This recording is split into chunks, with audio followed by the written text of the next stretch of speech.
পর্যন্ত আমাদের দাবি আদায় না হবে ততক্ষণ পর্যন্ত আমরা রাস্তায় অবস্থান করব। আমাদের শান্তিপূর্ণ আন্দোলনে কেন ওরা হামলা করতেছে? আমার নাম মিজানুল ইসলাম। আমি সোশ্যাল ইসলাম ব্যাংকের চাকরিচ্যুত একজন। ঠিক আছে, আমাকে বিনা কারণে বিনা নোটিশে অন্যায়ভাবে চাকরিচ্যুত করছে শুধু চট্টগ্রাম বাড়ি বিদায়। আমাদের সার্টিফিকেটের মেয়াদ 1 বছর, আমরা সার্ভিস দিছি, 8 মাস সার্ভিস দিছি, আমাদের সার্টিফিকেট মেয়াদ চলে গেছে। ওরা আমাদেরকে বিনা নোটিশে অগ্রিম কোনো নোটিশ ছাড়া 12টা বাজে আসি বলতেছে যে আপনাদের চাকরি নাই, আপনারা চলে যান। এতটুকুতে আমরা চলে আসছি। এখন আমাদের দাবি এইখানে ডিসি ম্যাডাম এবং পুলিশ কমিশনার এসে আমাদেরকে আশ্বস্ত করতে হবে। আমরা প্রত্যেকটা উপদেষ্টা মণ্ডলীতে আমরা স্মারকলিপি দিছি, আমাদের ডিসি অফিসে স্মারকলিপি দিছি। ইউনূস মহোদয় পর্যন্ত আমরা আমাদের এই আকুতি পৌঁছাইছি, ওনারা আমাদেরকে শান্তিপূর্ণ কোনো সমাধান দেয় নাই বিধায় আমরা আজকে এখানে রাস্তায় আসছি। আপনারা আমাদেরকে সহযোগিতা করুন। আমরা হচ্ছে যে ইসলামী ব্যাংক বাংলাদেশ পিএলসির একজন কর্মকর্তা, আমাদেরকে দীর্ঘ 4 মাস পর্যন্ত বসা রেখে সেপ্টেম্বরের 8 তারিখ আমাদের জয়েন হওয়ার কথা। আগস্ট মাসের 5 তারিখ সরকার পতন হওয়ার পর টুঙ্কো একটা SMS দিয়ে আগস্ট 19 তারিখ আমাদের চাকরি গ্রহণ করছে। কিন্তু এরকম অযৌক্তিক আমরা এটা মানি না। যতক্ষণ পর্যন্ত আমাদের দাবি আদায় না হবে ততক্ষণ পর্যন্ত আমরা রাস্তায় অবস্থান করব।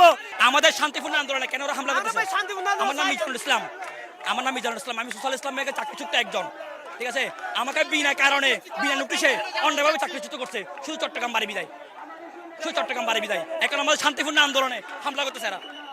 আমাদের আসলে কোনো বিনা নোটিশে ছাড়া আমাদেরকে চাকরি থেকে বহিষ্কার করা হয়েছে। আমাদের বিনা টার্মিনেশন লেটারের মাধ্যমে আমাদেরকে পাঠিয়ে দেওয়া হচ্ছে শুধু আমরা চট্টগ্রামের বাসিন্দা। এই জন্য আমার কথা হচ্ছে আমাদের বর্তমানে প্রধান উপদেষ্টা ডক্টর ইউনূস স্যার, উনি আমাদের চট্টগ্রামের, উনি কিন্তু এই বিষয় নিয়ে কোনো মাথা ঘামাচ্ছে না। অধিকাংশ আমাদের সমন্বয়ক হচ্ছে চট্টগ্রাম থেকে, কিন্তু উনি আমাদের বিষয় নিয়ে কোনো মাথা ঘামাচ্ছে না।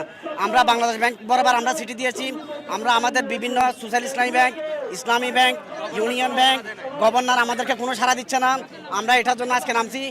আমরা পরিশুদ্ধভাবে উপদেষ্টার কাছে গেছি, উপদেষ্টা আমাদের কোনো মাথা কামাচ্ছে না। আমরা আমাদের চাকরি আমরা ফেরত চাই। দাবি শুধু একটাই, সেটা হচ্ছে আমাদের যে চাকরি করতাম ওই চাকরিতে আমাদের পুনর্বহাল করতে হবে।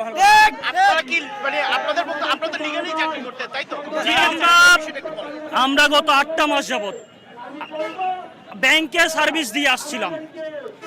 অনেকেই বলতেছে আমরা নাকি অবৈধ নিয়োগের মাধ্যমে হলাম। তো আমরা বিগত 8টা মাস কিভাবে চাকরি করলাম?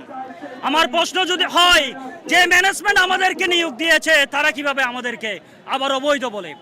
কারণ যারা আমাদেরকে বৈধতা দিয়ে চাকরির জন্য নিয়ে গিয়েছিল তারাই এখন যদি আবার বলে অবৈধ, তার মানে বুঝে যাচ্ছে ভূতের মুখে রাম রাম। আমাদের গভর্নর মহোদয়কে বলতে চাই, আপনারা আমাদেরকে যে 2000 পরিবারের যে 2000 কর্মীকে আপনারা বিভিন্ন ব্যাংক থেকে ছাঁটাইয়ের যে প্রক্রিয়া হয়েছে, আপনি এটা সুষ্ঠু